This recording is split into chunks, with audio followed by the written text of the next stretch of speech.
coming through now is Danielle Campo from Canada. Rocanova's still up there. Campo's gone to the lead. Amanda Fraser round about second at the moment. Campo looks like she's going to win the gold for Canada. And Danielle Campo, the world record holder, goes in and wins the gold. A new Paralympic record, 34.98.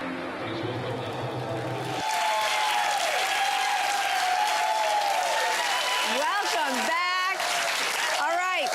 Well, that was footage of our next guest winning gold at the 2000 Paralympic Games. Now, for 35 years, Danielle Campo lived her life with what was believed to be muscular dystrophy. Now, through her pain, she went on to win multiple Paralympic gold medals and set 8 world records. Until 3 years ago that a medical breakthrough revealed her misdiagnosis, and gave her a completely new lease on life. Here to share her story is former Paralympian and motivational speaker Danielle Campo. Welcome to the Thank you so much.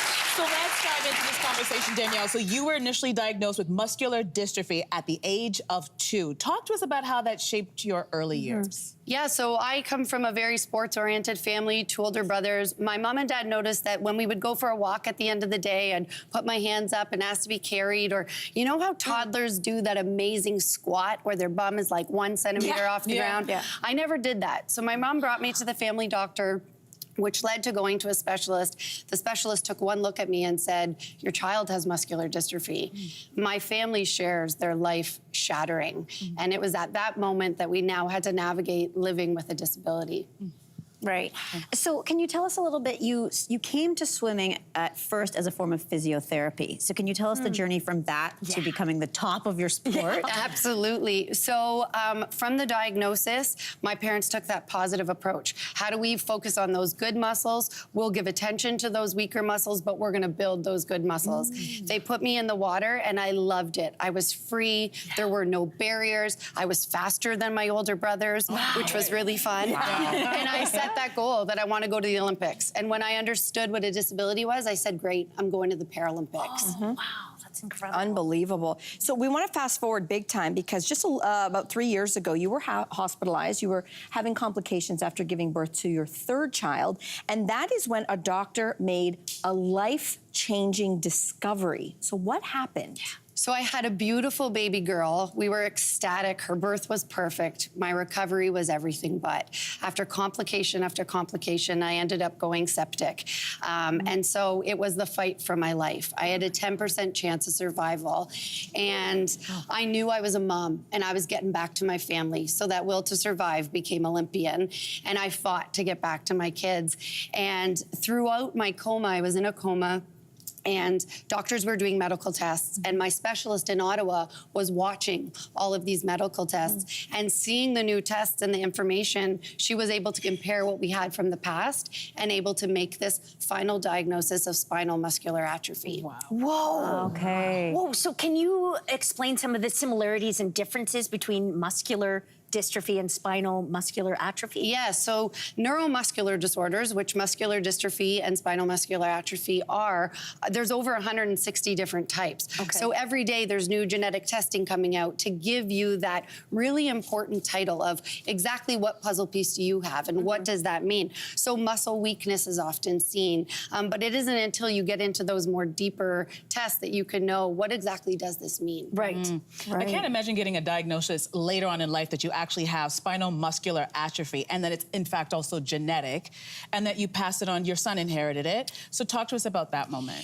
Yeah, so throughout my career, I actually worked for Muscular Dystrophy Canada, and an amazing organization that actually is almost all of Canada is doing newborn screening for spinal muscular atrophy.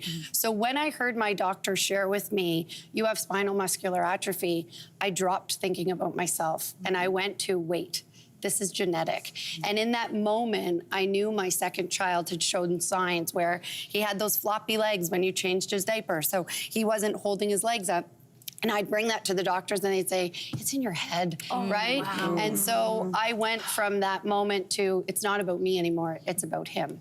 Now, you say that your son's disability has given, or you say that your son's diagnosis has given your disability purpose. Can you speak a little bit more to that? I describe my neuromuscular disorder as a joy stealer. moments that should have been happy sometimes are taken away because you're navigating life with a disability. Right.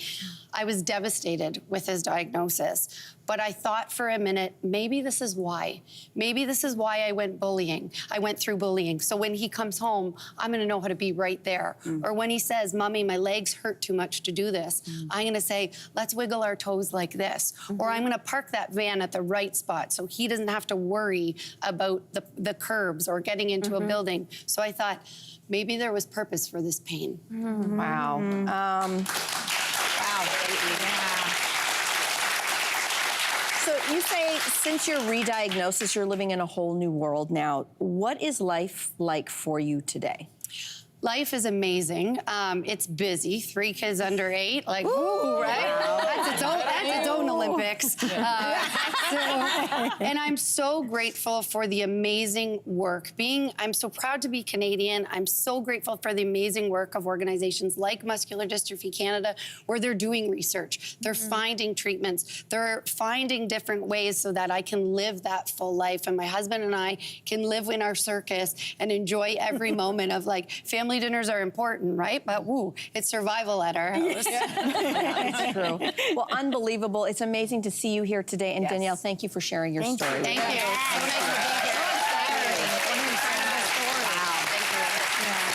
All right, we're going to take a quick break, and we'll be back right after this. Hey there, what did you think? Drop your comments below and join the conversation. And don't forget to like and subscribe so you can find more on everything from food and fashion to pop culture and current events. See you soon.